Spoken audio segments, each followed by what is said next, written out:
Oui, nous voulons être un peuple embrasé, l'Église que ton cœur attend. Viens briser nos chaînes, détruis notre orgueil, Seigneur, fais-le maintenant. Oui, nous voulons être un peuple embrasé, l'Église que ton cœur attend. Viens briser nos chaînes, détruis notre orgueil, Seigneur, fais-le maintenant. Notre Père plein de bonté, nos cœurs à toi s'abandonnent. Pour ce monde que tu as tant aimé, Seigneur, voici nos couronnes. Esprit de Dieu, Esprit du Dieu vivant, souffle du nord, souffle du sud, souffle de l'est, souffle de l'ouest, Esprit de Dieu, Esprit du Dieu vivant. Souffle des quatre vents, descends sur nous.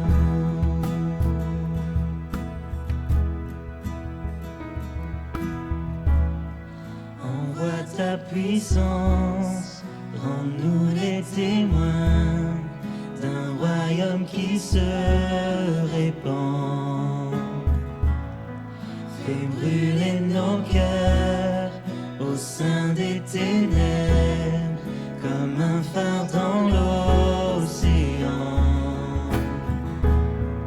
Envoie ta puissance, rends-nous les témoins d'un royaume qui se répand. Fais brûler nos cœurs au sein des ténèbres, comme un phare dans l'océan. Notre Père plein de bonté,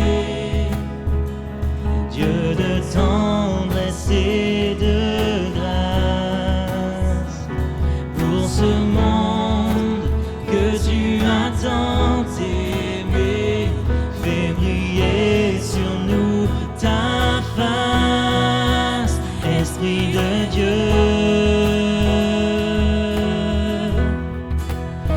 Esprit du Dieu vivant.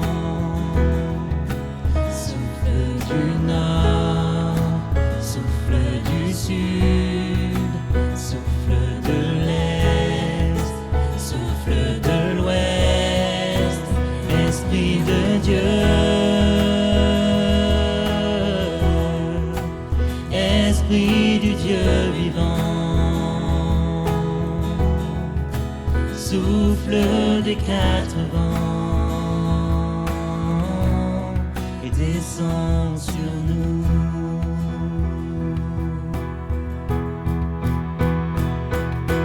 Que ton règne vienne, ta volonté soit faite sur la terre comme au ciel, sur la terre comme au ciel. Que ton règne vienne, ta volonté soit faite sur la terre comme au ciel, sur la terre comme au ciel.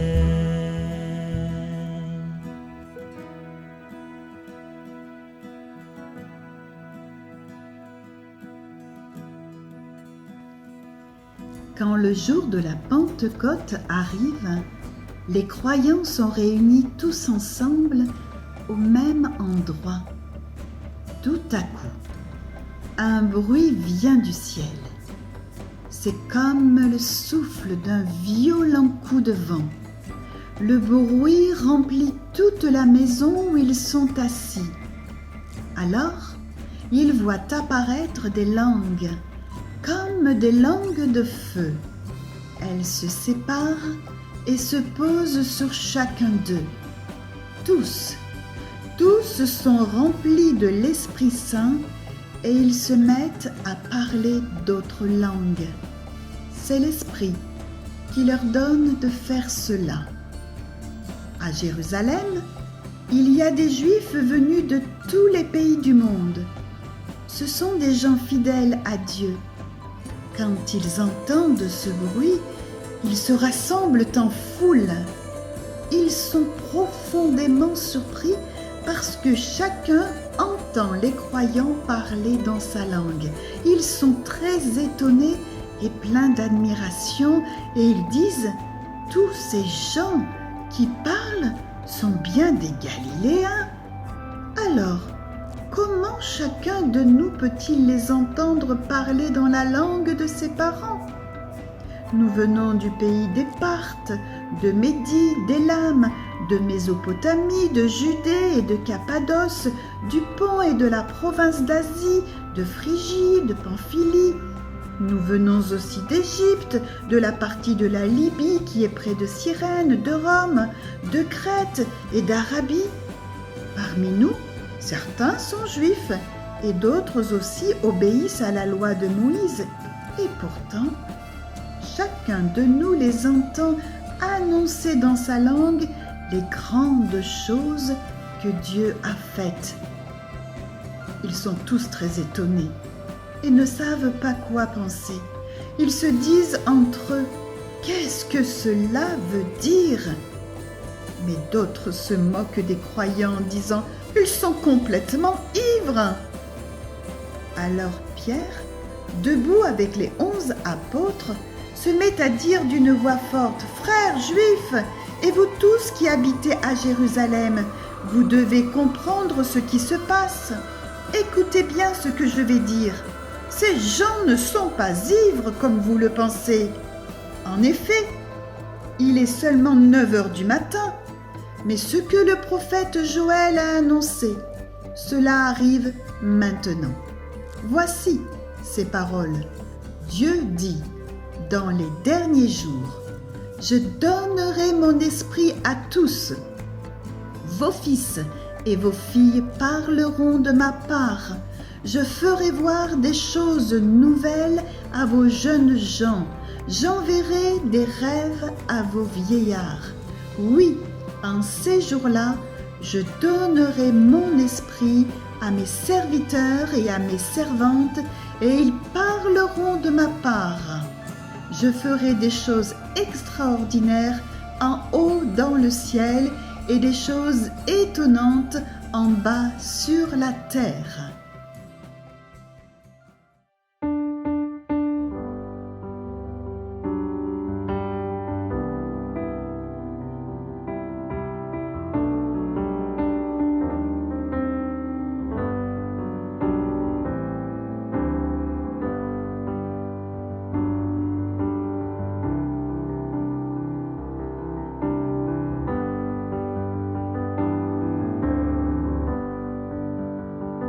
Dieu Tout-Puissant, quand mon cœur considère tout l'univers créé par ton pouvoir, le ciel d'azur, les éclairs, le tonnerre, le clair matin ou les ombres du soir, de tout mon être. Alors s'élève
que nous pouvons nous retrouver autour de la parole de Dieu en cette matinée.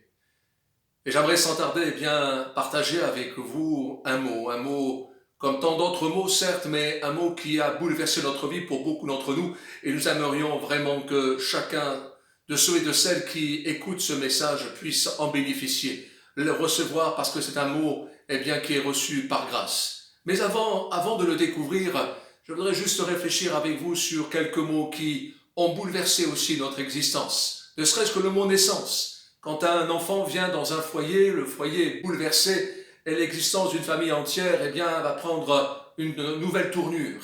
Il y a d'autres mots tels que le premier mot de notre bambin, mais il y a aussi des mots tels que le mot amour. Il y a un autre mot aussi important tel que le mot réussir. Réussir dans tel ou tel projet, réussir sa vie par exemple, ou réussir dans la vie. Et puis il y a un autre mot fameux qui est presque comme un horizon lointain qu'on ne peut atteindre, c'est le mot heureux ou être heureux. Il y a d'autres mots, des mots existentiels, tels que le mot vie, le mot mort, voire le mot éternité. Et puis pour vous, pour toi qui écoutes, pour moi, pour chacun d'entre nous, nous qui croyons en ce Dieu, le Père qui nous a tant aimés, il y a d'autres mots fameux, extraordinaires, qui ont bouleversé notre vie, en commençant par l'amour de Dieu, bien sûr. Un autre mot aussi qui a bouleversé notre vie et qui est pour nous une assurance, c'est le mot réconciliation, le mot pardon, le mot restauration. Un autre mot qui est une vérité quotidienne, c'est le mot paix. Bien que nous puissions être dans la tourmente, dans le souci, dans l'épreuve, dans l'angoisse, peut-être les yeux pleins de larmes, le mot joie. Une joie qui dépasse tout entendement. Le mot bonheur. Il y a le mot espérance. Et je venais de le dire un instant, il y a l'assurance. L'assurance d'être aimé. L'assurance, d'avoir une place au ciel.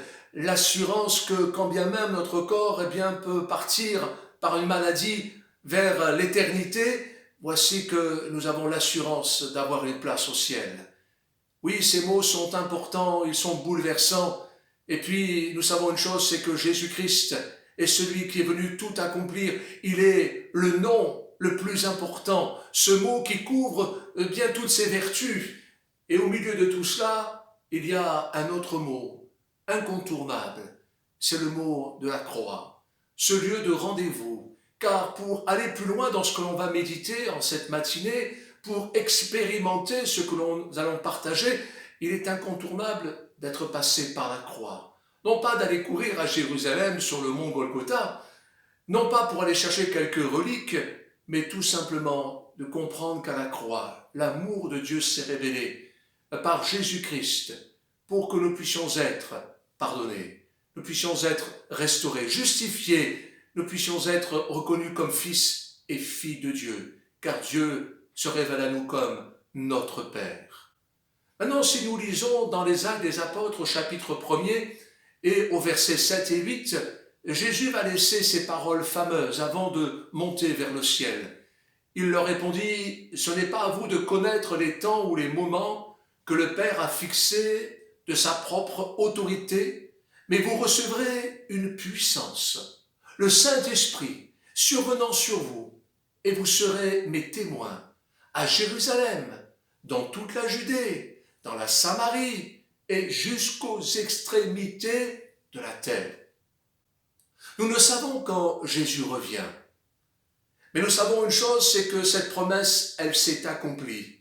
Et elle s'accomplit encore pour tous ceux et celles qui la souhaitent, qui l'attendent, et qui la demande. Et en cette matinée, vous pouvez demander et recevoir cette promesse, car la parole de Dieu, cette parole que nous chérissons, cette parole qui bouleverse notre vie, nous la gardons dans notre cœur, mais nous la voyons porter du fruit dans notre existence de chaque jour, du quotidien.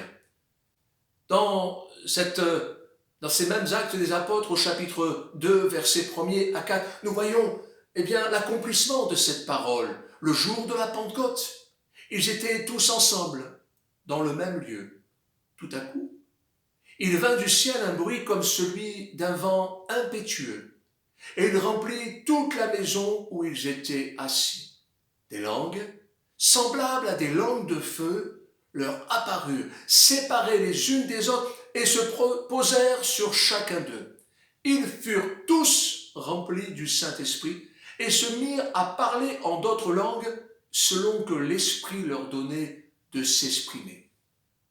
Le baptême du Saint-Esprit, car c'est de cela qu'il est fait mention, est une promesse faite à tous ceux qui croient en l'œuvre salvatrice de Jésus-Christ. Et nous voulons croire encore en cette matinée que cette promesse, elle est pour toi, pour moi, pour chacun d'entre nous. Dans ces mêmes Actes des Apôtres, au chapitre 2, versets 38 à 39, Pierre leur dit « Repentez-vous, et que chacun de vous soit baptisé au nom de Jésus-Christ pour le pardon de vos péchés. Et vous recevrez le don du Saint-Esprit, car la promesse est pour vous, pour vos enfants, et pour tous ceux qui sont au loin, en aussi grand nombre que le Seigneur, notre Dieu, les appellera. » Il y a là fait mention du baptême d'eau et du baptême du Saint-Esprit. Les deux mots ont été traduits de la même manière, mais ces deux mots sont différents dans le sens original en grec. Le mot baptême, baptême d'eau, baptizo, veut dire tout simplement immerger, et non pas quelques gouttes sur la tête.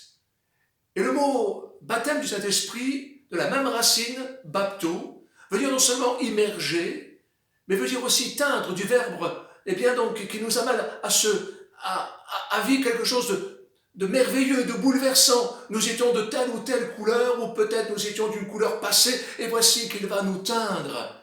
Il va nous donner une couleur divine. Non pas la couleur de la peau, non pas une stature, une posture de chrétien, mais c'est un bouleversement intérieur qui va changer notre existence.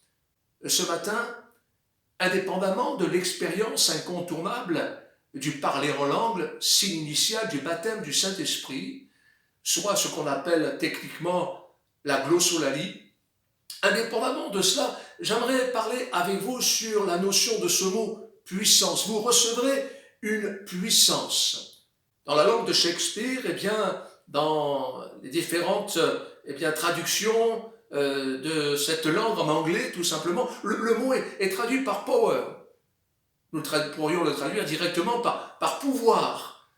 Mais malheureusement, c'est une seule facette de ce mot, de cette traduction.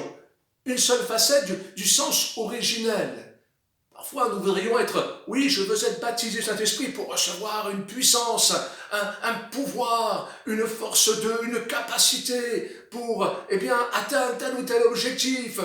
Peut-être même pour se servir de Dieu pour des raisons à titre personnel. Vous comprenez que ces choses-là sont des fois sans issue. Bien sûr, ce mot peut être compris donc comme capacité, la force de faire, d'accomplir, à travers ce mot pouvoir. Mais le mot puissance, peut être traduit aussi par miracle. En fait, une puissance exprimée et appliquée. Non pas seulement une promesse divine, vertueuse, mais un accomplissement, un fait accompli dans notre existence. C'est donc qu'il y a des mots qui marquent notre existence, et pour nous chrétiens, des mots tels que la croix, tels que la repentance, tels que le pardon de nos péchés. Il y a aussi ce mot de puissance, la force de faire, d'accomplir, ce mot de miracle qui s'accomplit dans notre existence. Mais le mot original est plus profond encore. Et je peux comprendre que les techniciens, les spécialistes, tous ceux, les exégètes qui essaient de trouver le mot juste dans la langue usuelle ont eu beaucoup de difficultés à traduire ce mot, tellement qu'il est riche. Car dans ce mot, il y a plus que le mot puissance, ou même le mot miracle, ou le mot de capacité, mais littéralement c'est cette volonté de faire, et cette capacité d'accomplir cette volonté. Dieu met en nous le vouloir et le faire. Il nous donne le désir, le soupir, il nous donne son plan, il nous donne sa direction et il nous en donne la capacité. Ce n'est pas une capacité que l'on met autour de notre ceinture comme une épée et on en fait ce que bon nous semble. Non, être rempli de puissance, être rempli de ce dynamisme, tout simplement.